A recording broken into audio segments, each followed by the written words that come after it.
A paz do Senhor Jesus Cristo para todos os irmãos e irmãs que acessarem esse vídeo. Quando eu digo irmãos, é aqueles que têm Deus por Pai, e Jesus Cristo por único Senhor e Salvador da sua vida. Jesus disse certa vez, quem não vem a mim não vai ao Pai.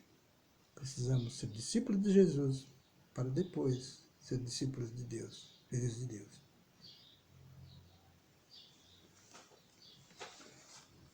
Mais uma vez, irmão, vamos falar sobre a doença que Ló teve, a covardia, a falta de confiança em Deus. Mas agora, em Abraão. Abraão nega que Sara é sua mulher. E partiu Abraão dali para a terra do sul e habitou entre Gades. Isso é no Gênesis capítulo 20, versículo 1. Abraão nega que Sara é sua mulher. E partiu Abraão dali para a terra do sul e habitou entre Gades e Sur, e peregrinou em Gerar. E havendo Abraão dito a Sara, sua mulher, é minha irmã, enviou Abimeleque, rei de Gerar, e tomou a Sara. Deus, porém, veio a Abimeleque em sonhos de noite e disse, eis que morto és por causa da mulher que tomaste, porque esta é casada com o marido. Mas Abimeleque ainda não se tinha chegado a ela. Por isso, disse o Senhor, matará também uma nação justa. Matarás também uma nação justa? Por isso disse, Senhor, matará também uma nação justa? Não me disse ele mesmo? É minha irmã? Irmãos,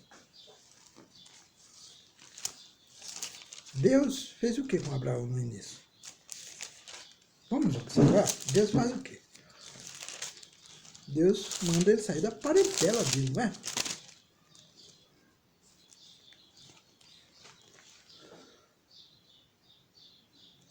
Ora, o Senhor disse a Abraão, sai da tua parentela e da casa do teu pai, para a terra que eu te mostrarei. E farei de ti uma grande nação, e te abençoarei, e engrandecerei o teu nome, e tu serás uma bênção. E abençoarei os que te abençoarem, e amaldiçoarei os que te amaldiçoarem. E em ti serão benditas todas as nações da terra. Primeiro eu quero mostrar uma coisa. Alguns pregadores já pregaram dizendo que Abraão é pai de todas as nações. Aqui diz de multidão de nações, não de todas as nações. Já começa por aí. Far-te-ei, versículo 2 do Gênesis capítulo 12. Far-te-ei uma grande nação e abençoarei. Uma grande nação.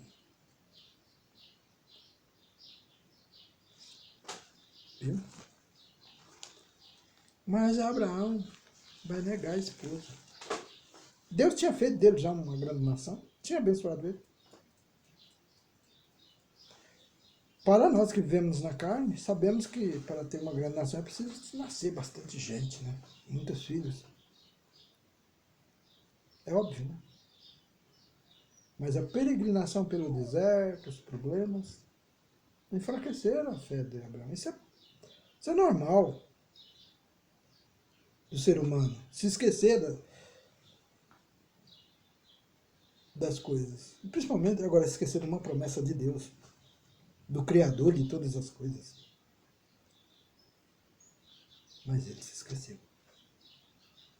Vejam que o vício de duvidar de Deus não está só em nós, não. Já vem do passado, mas nós precisamos extirpar isso no meio de nós. Parar de ter medo do futuro, principalmente um futuro que já foi presente, porque temos medo desse futuro que foi um presente e muito maravilhoso e abençoado por Deus, mas não temos medo de um futuro incerto e que está provando que não é digno da nossa confiança. Então, somos inclinados a duvidar de Deus o tempo todo. E Abraão fez isso. Ela era a mulher dele, verdadeira. Sara, né?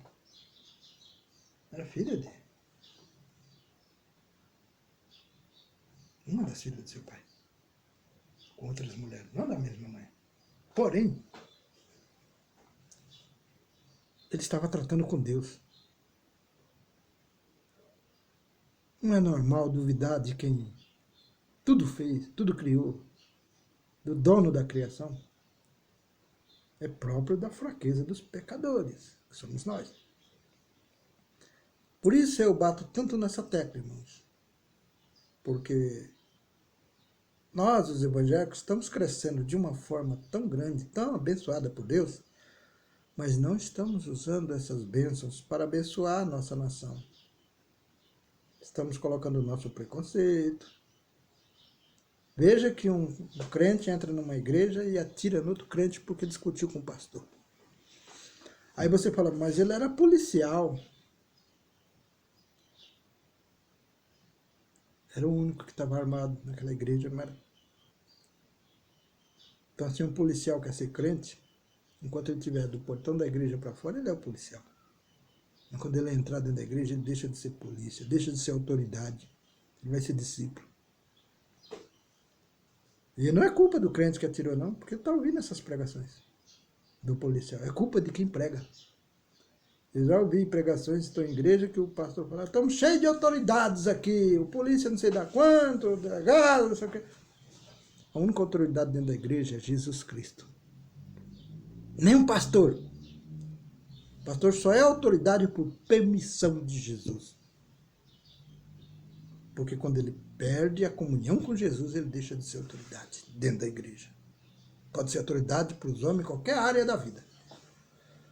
Mas dentro da igreja, pautado no Evangelho, a autoridade, acima de tudo, é humilde. É santa. O homem que lê a palavra e prega para outrens precisa estar com o coração aberto para sempre estar se renovando. Sempre encontrando as suas falhas e corrigindo. Não eu quero ser um perfeccionista, o perfeito do mundo, não. Não é isso, não. Quer ser perfeito para Deus. Porque de perfeitos do mundo está cheio. Esse é um perfeito para o mundo. Mas que mundo é esse? O mundo financeiro. O mundo das posses. A igreja está caminhando nesse caminho, no mundo das posses. É por isso que Deus vai tirar as igrejas da mão dos anjos, dos pastores, e vai guiar pessoalmente. Porque ele sabe que muitos irmãozinhos estão errando porque estão sendo ensinados errado. Quando se trata de intimidade com Deus, ninguém tem. Não lhe és ensinado. As pregações são agressivas. A pretexto de te disciplinar, de você observar mais, de você ser arrojado, de você ser afoito, de você ser corajoso. Irmão, não existe nada disso sem Deus. Sem o amor de Deus. Sem justiça. Sem retidão. Sem fidelidade. Quando eu falo fidelidade, é em todas as áreas. Retidão também. O amor também. Não amor egoísta, cheio de paixões dos homens. Não, estou falando desse amor, não. Estou falando do amor santo de Deus, que tudo suporta. Que perdoa. Que ama sem medida. Que se preocupa com o homem mau, sabendo que ali existe uma alma que perece. Um espírito que veio de Deus. E que voltará para Deus quando deixar essa terra. A estes pastores, o meu respeito. Os pastores que se preocupam com isso, a minha reverência e o meu respeito. Porque vocês estão fazendo a vontade de Deus. Mas os pastores que estão usando, durante muitos anos diziam que política não era coisa de crente. Mas quando resolveram entrar na política, pegaram os mais mal intencionados, porque se destacam na igreja, e colocaram no Congresso. Para perverter o Evangelho, para envergonhar o Evangelho.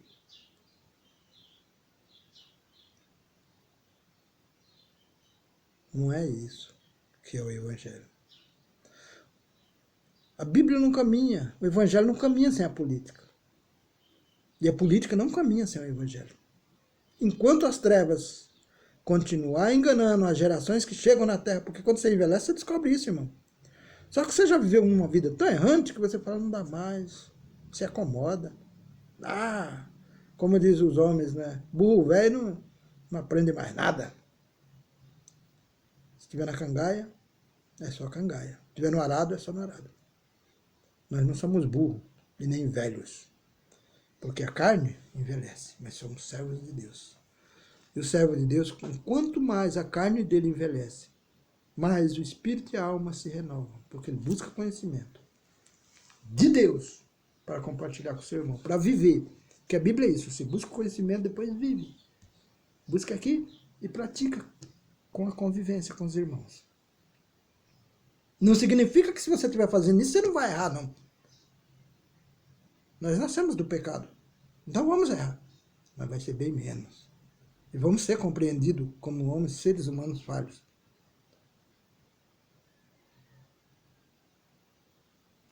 Lá no Congresso, precisa sim de crentes. Com essa visão.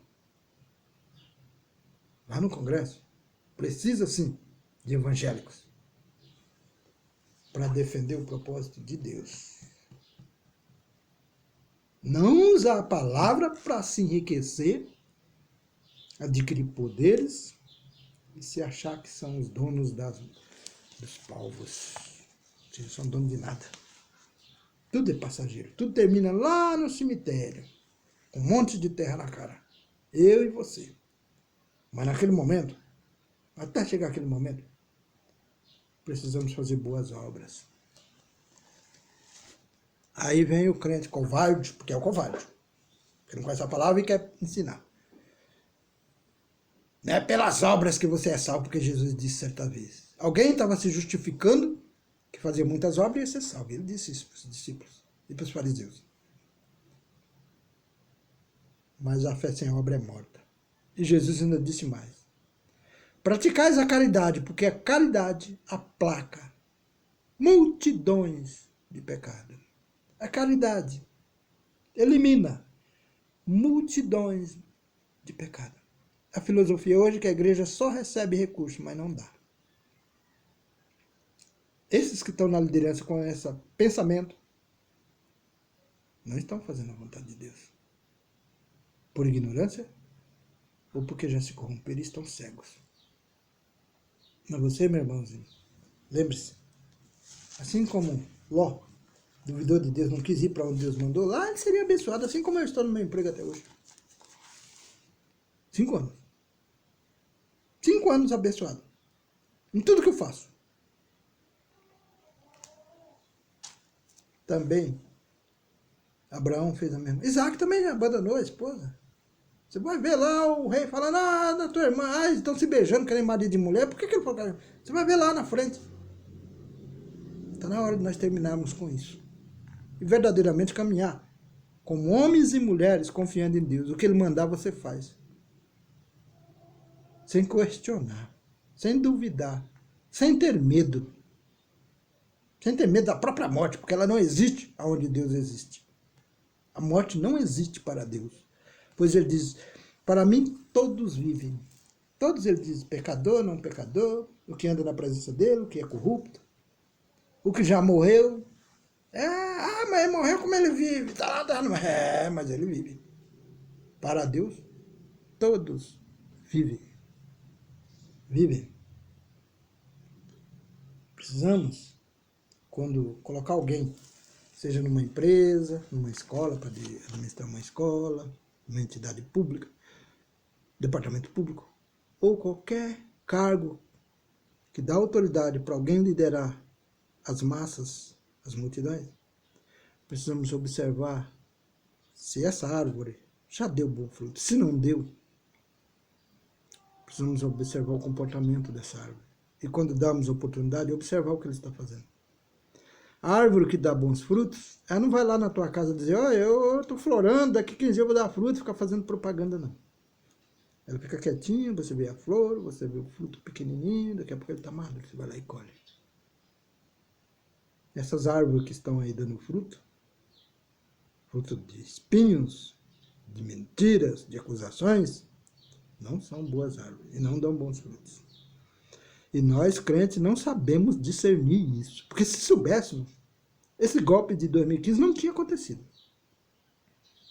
O segundo de 2018, pondo um homem inocente numa prisão e tentando convencer a nação inteira que ele é criminoso, quando eles que puseram na prisão são os criminosos, estão fazendo isso para fugir da justiça, para fugir da prisão.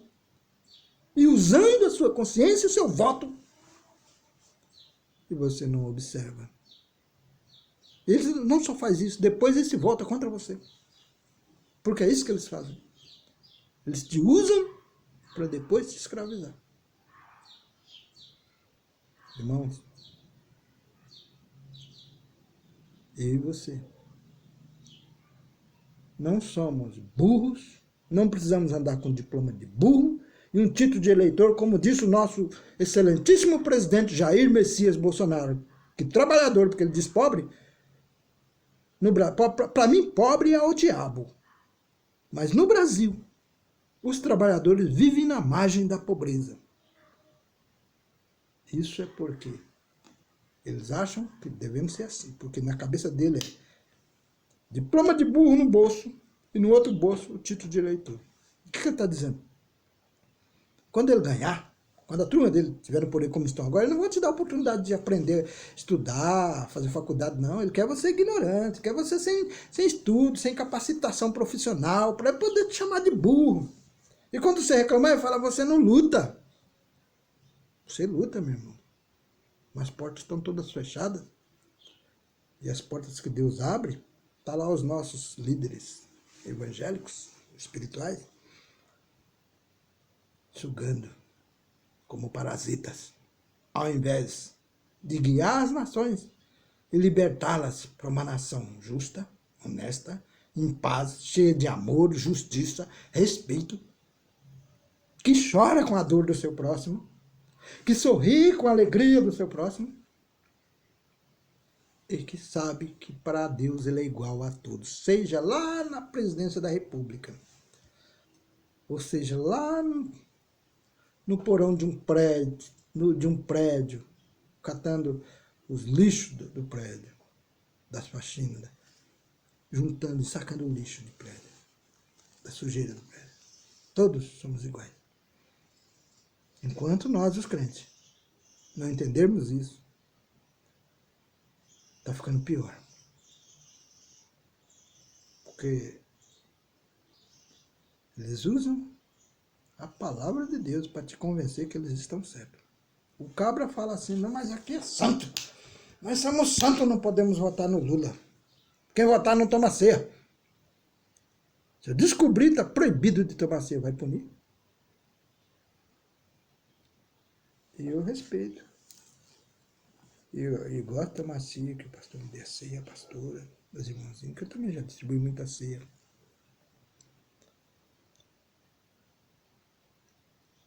Mas está lá em 1 Coríntios, capítulo 11, versículo 23. O homem vigiará a si mesmo,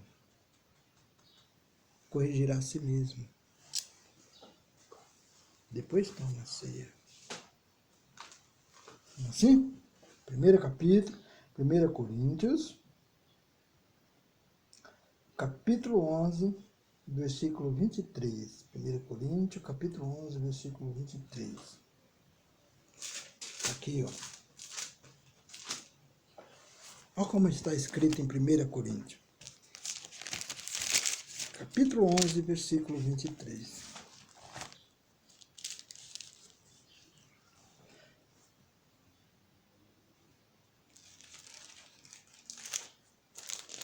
Capítulo 11, versículo 23. Porque eu recebi do Senhor, que também vos ensinei, que o Senhor Jesus, na noite em que foi traído, tomou o pão, e tendo dado graças, o partiu e disse, tomai e comei, isto é o meu corpo, que é partido por vós. Fazei isto em memória de mim. Semelhante também, Semelhantemente também, depois de cear, tomou o cálice, dizendo: Este é o cálice do Novo Testamento, no meu sangue. Fazei isto todas as vezes que bebedes em memória de mim. Então, irmão, nós vamos vendo, porque examine, versículo 28, do capítulo 11 de 1 Coríntios. Portanto, qualquer que comer deste pão ou beber o cálice do Senhor, esse é no versículo 27, indignamente será culpado do corpo e do sangue de Cristo. Por quê? Examine, versículo 28, examine-se, pois, o homem a si mesmo, e assim coma deste pão e beba deste cálice. Você examine-se assim. Cabe a mim, como pregador, e ao pastor, te orientar como fazer isso, como se examinar. Mas não pode o pastor te examinar. Porque se ele fizer isso, ele está te julgando. Se ele te vê cometendo algo ilícito, que vai te fazer pecar contra Deus, ele tem a Bíblia e a sabedoria. Precisa ter, deveria ter a sabedoria de te orientar que aquele caminho que você está escolhendo vai te levar a uma queda. Você já pensou um pastor está tão convencido de que se você votar no presidente Lula, no PT, não pode tomar ceia? Ele se acha a autoridade de reger a lei de Jesus Cristo. A autoridade de modificar a autoridade. E depois falar, aqui é um lugar santo. Já foi. Mas com essa forma de pensar, a santidade, faz muito tempo que não está aí, né, meu irmão? Não é pregador? Não devemos abandonar as igrejas, nem desprezar os pastores, não. Pelo contrário, vamos ouvir a pregação dele. Comer a palavra. Você tem uma Bíblia na sua casa? Traz em casa e compara. E foge das ilustrações, que é aquela que você lê um versículo que conta toda a história. A roupa, a cueca, a calça, o paletó, a água que o cidadão bebeu até chegar no destino da sua missão. Isso não é pregação. Isso é bajulação. E Jesus disse, fuja dos bajuladores. Nós precisamos fugir dos bajuladores para entender o que Deus quer de nós. E lembre-se, irmão, as futuras gerações, inclusive o seu filho e sua filha, seus netos, seus bisnetos, depende do seu voto hoje.